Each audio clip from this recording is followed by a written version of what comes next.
Hello everyone, and welcome back to another video with the adventures of the memory makers.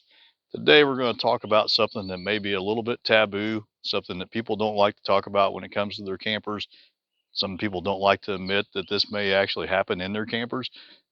It's just one of those things that, at some point in time, if you own a Bushwhacker camper, there's a good chance it might happen to you. And what that is bedwetting. This time of year, every year, people start getting back on the roads, and invariably, at some point, you're going to get caught in an extreme downpour in your Bushwhacker, and you're going to be driving down the highway at highway speeds. And if you're doing 70, 75 mile an hour down the highway, you are at level one category wind speeds.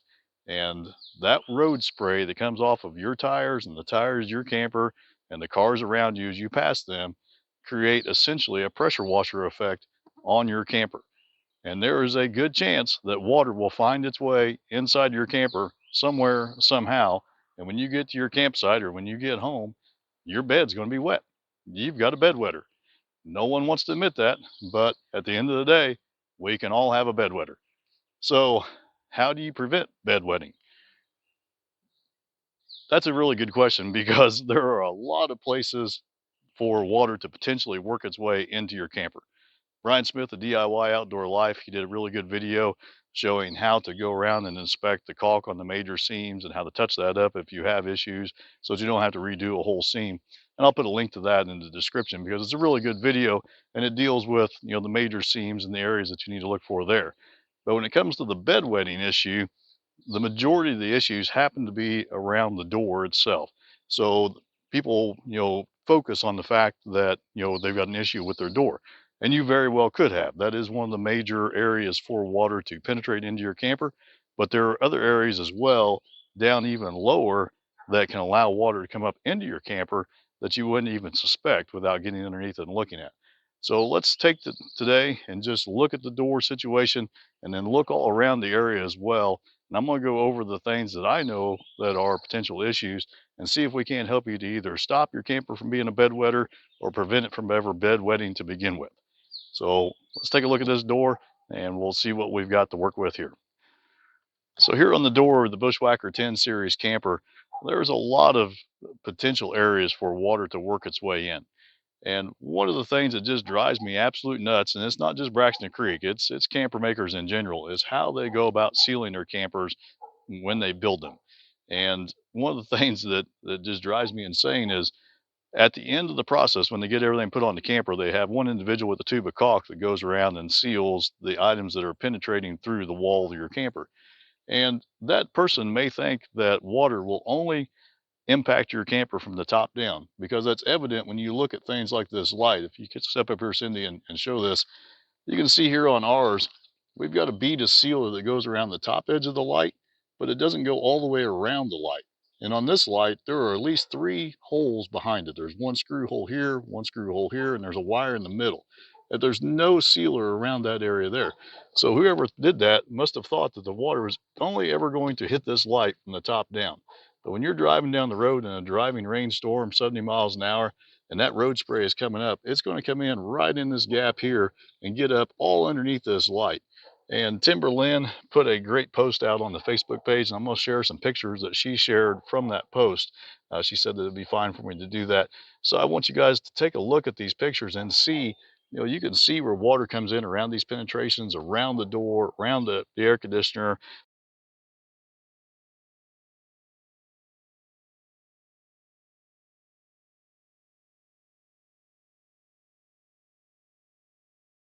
This solar plug, what they call a solar plug, it's actually an SAE power port down here. These are known, and ours actually is a little wet because I just gave it a bath, but these are known to deform. And you can see this one's even starting to pucker up right here on ours. And again, it's just got sealer around the top edge and nothing around the bottom. And the hole behind this, I'll share a picture of an individual posted a picture of his when he took it out. The hole is so big that there's no sealer underneath the actual body of the plug itself. So by just having sealer along the top, just imagine that road spray coming in here 75 miles an hour, going right in that groove there and gets right inside your wall. Now, what you can't see, you think may not hurt you, but over time that area gets wet, stays wet, and then it starts to delaminate this phylon from the wood backing, and that's when you run into really serious problems. But back to our door and the whole bedwetting issue. So you can see on the door, we've got a metal rain gutter across the top, and they seal that on the outside with some sort of clear RV sealer. And then the door itself has got a frame to it, and I use a putty knife to check on the seal on this. And the seal is some sort of self-adhesive seal that goes on this metal frame to the camper itself. And you can just take your putty knife and run in and make sure that you've got a nice tight seal. And ours is sealed up good down through here till you get down to those last 3 inches or so. And can you get in on it, Cindy, and get a picture of that? See how my putty knife is going in here and it just buries it right here in this corner. And there's a screw right here. And if you can get the light to shine just right, you can see inside that gap and see the screw down inside the gap. So that right there is another area that road spray will just rocket right in there and then work its way around the door frame and down inside the opening of your camper on the inside. So that right there is something that we need to address. I'm going to take this screw out, push this back tight, put the screw back in, and then run a bead of black RV Proflex down this front edge and the back edge as well. So that is the door mount to the camper itself. But there are still a lot more areas that water can penetrate here inside the camper. So if you open the door up and look, the door has actually got two sets of seals. It has a door seal on the door itself, and it's a nice puffy seal right here. But where it comes into your hinges here, it gets blocked out because the hinges actually go over that seal. So you can see both areas here are blocked. But then there's a secondary seal that actually is on the door jamb itself and goes up and around the top and the two sides, but it ends down here at the door threshold. So a way you can check to see if you've got a good seal between the door seals, those two seals themselves, is just take a dollar bill. You can use 5 or 10, whatever you got on hand, but the dollar bill works well because the paper that they make dollar bills out of is actually pretty strong. And just shut your door with your dollar bill in there, and then just pull and see how much tension you have on your dollar bill. You should have a good tension, against you pulling that dollar bill out. And just do that at various areas around your door and make sure that you've got a good, nice, tight seal. And this actually seals it pretty well. Now up here at the top, you can see it just slid right out. So not such a good seal up there. But the nice thing about that is we've got this rain gutter up here on top. And let's check here on the front. Set of long arms. So there we got a nice tight seal there as well. And just do that all the way around to see if you've got a nice tight seal. If you don't, if it just pulls through freely, you can adjust this door striker. And it's in to come in here. This door striker is what pulls the door tighter to the door jamb. And you can loosen these two screws up and push the slider or striker plate in towards the door jamb to help pull that door in tighter to compress these seals better. But now let's look at the bottom of the door. Again, you don't have the second door seal like you do here on the sides and the top. You just have the one seal down here along the bottom edge of the door. So if you take your dollar bill again and shut that in here, it just falls right out. There's hardly any tension at all to that right there. And think about, in our tow vehicle, our wheel track of the tow vehicle itself is just about right in line with the edge of our camper. So 70 miles an hour going down the road in a rainstorm, you got a pressure washer effect blowing in this joint right here underneath the camper. And if there's no tension on that door seal like this, chances are good that you're going to get water spray up inside the door, and then it can migrate its way in up over top that door threshold. So in this instance, what I'm going to do with this is try to tighten that door jamb latch up a little bit and see if I can get a little bit more tension on there. But I also have a different type of seal that I'm going to put along the bottom of the door and see if I can get a tighter compression to a different type of seal here to tighten that gap up. Now, something else that I pointed out in an earlier video, and I'll put a link to it. It was the video where I talked about the Housewrap protector for the front for the Housewrap material. I showed in that video how the door threshold itself is not sealed to the camper from the factory.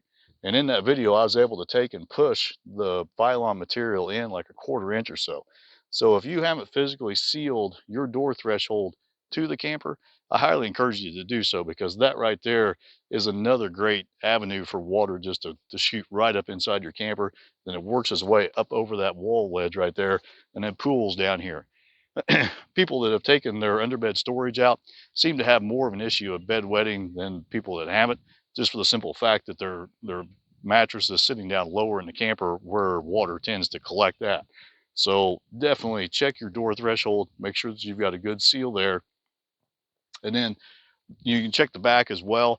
But the back isn't going to receive as much of an impact from the water going down the road as what your front and your bottom edges are. But still, you want to make sure this back edge is sealed like we did up here on the front. So you've got the door there. Obviously, if your window's not shut and you're going down the road in a rainstorm, you can get water coming through the window. But that was kind of self-explanatory, so I didn't think that was necessary.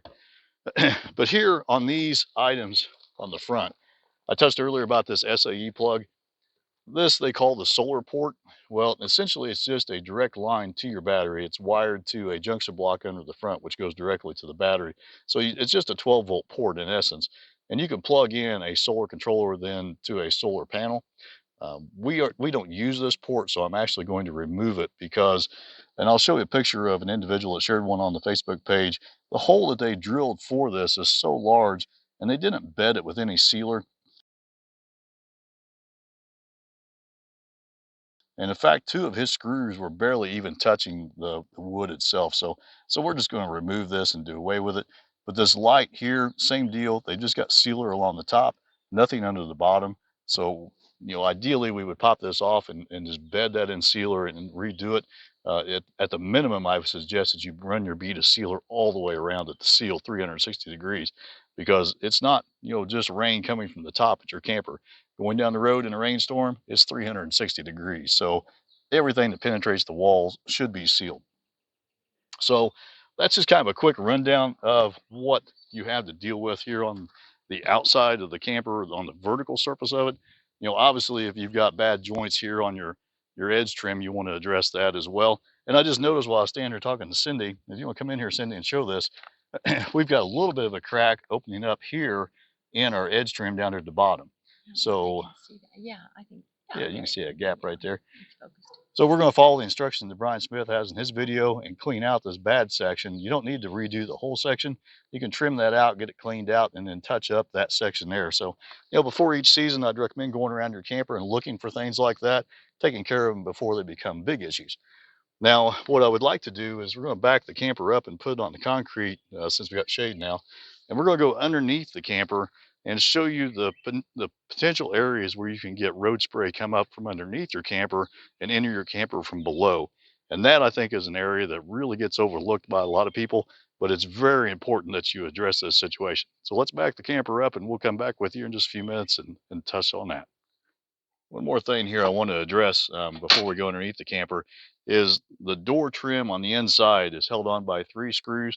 And I encourage you to take those 3 screws out and pop that door trim out. Just lay that down and take a look at the gap that you have going around your door.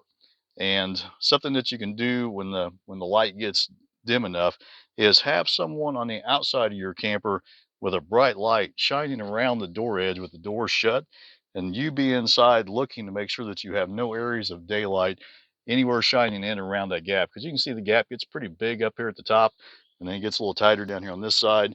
Same deal here. You want to make sure that the camper door was centered in that opening when they installed the door into your camper. And just make sure that you don't have any obvious areas of daylight, because if you can see daylight or that bright light shining through in these gaps, well, then obviously water is going to be able to get in those as well. And you want to address those before you go any further. But that's something real simple. 3 screws, pop that out, have someone help you out, shut the door, shine the light from the outside, and just look, make sure you don't see any areas of obvious daylight. Now you probably will hear at the door jamb, because the door jamb itself is open. You can see my finger probably through that hole right there. So that's one area where you would expect to see a little bit of light, but you don't want to see it down here along these edges. Now you can seal those areas shut. I wouldn't probably use a spray foam like in a door that you would use in a house, because that isn't going to stop the moisture. And if you're getting moisture in there, you want to be able to see it. So what I use is a soft neoprene rubber foam. What I do is I cut strips out of it's the type foam that goes around water lines that you can put on inside your house, and just cut that in strips and push that inside of this gap, and that help keep some of that cold air, from migrating back inside your camper. But definitely pop those three screws out and look and see. Make sure your door's centered up in the opening, and have someone shine that light and see if you can see daylight shining in around that. So here on the front of the camper and down below, this is one of the first things I pointed out, and one of the very first posts that I put on the Facebook page was when we first got our camper home. I crawled underneath there and looked and discovered, there was big void areas up here in the corner where your wall comes down and your diamond plate. So if you want to come around here, Cindy, and work with me here. Um, you can see that the wall actually extends down below the level of this diamond plate. And up inside here, I'll get down here in just a second and show you, but there are big void areas right in here that were just open pockets that went inside of that wall. So obviously, if you're driving home in a rainstorm, you're going to get water, enter your wall at that point right there. So let me hop on the creeper here and I'll get the light and the camera and go underneath. So underneath the camper here, you can see that ours, it's already been modified with the house wrap protector that I make to go over top of the black house wrap material here underneath the diamond plate, to protect that, from damage, and to prevent water entry into those areas. And if you aren't familiar with that, we'll put a link to that video in the description as well. But that's a very simple thing that you can do to help seal up this area right here. And then if you look here in the corner of that, let's see if I can get my light to work. You can see the area that I've sealed with quite a bit of sealer there in the corners, trying to seal it up. Now, if you get underneath yours and you look into that area right there and you see raw wood, well, obviously that's a bad thing. So you want to make sure that you pack that full of sealer, really well up into those corners. And then working down the side of the camper here, this is something that, that they they just can't seem to seal up quite right from the factories, and that is this joint. And I don't know how good I'm gonna be able to show it here, but it's this joint right here between the floor material right here and the outside wall. And ours has already been sealed. Obviously, you can see that I've used a sealer product in there. And that joint, depending on your camper, can be anywhere from an eighth of an inch to a half inch. I've seen people be able to get their fingers in that joint all the way down the sides of their camper.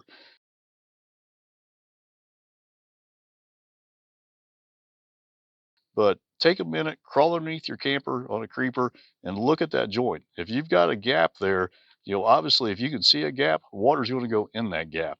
So I suggest taking like an RV ProFlex or a Flex Seal rubber sealant and cutting the tip so it's wide enough to cover your joint, and then push that sealer up into that joint and then smooth it out down below, because you want to get the joint sealed, all the way up in there as far as you can to prevent water infiltration from getting up in there.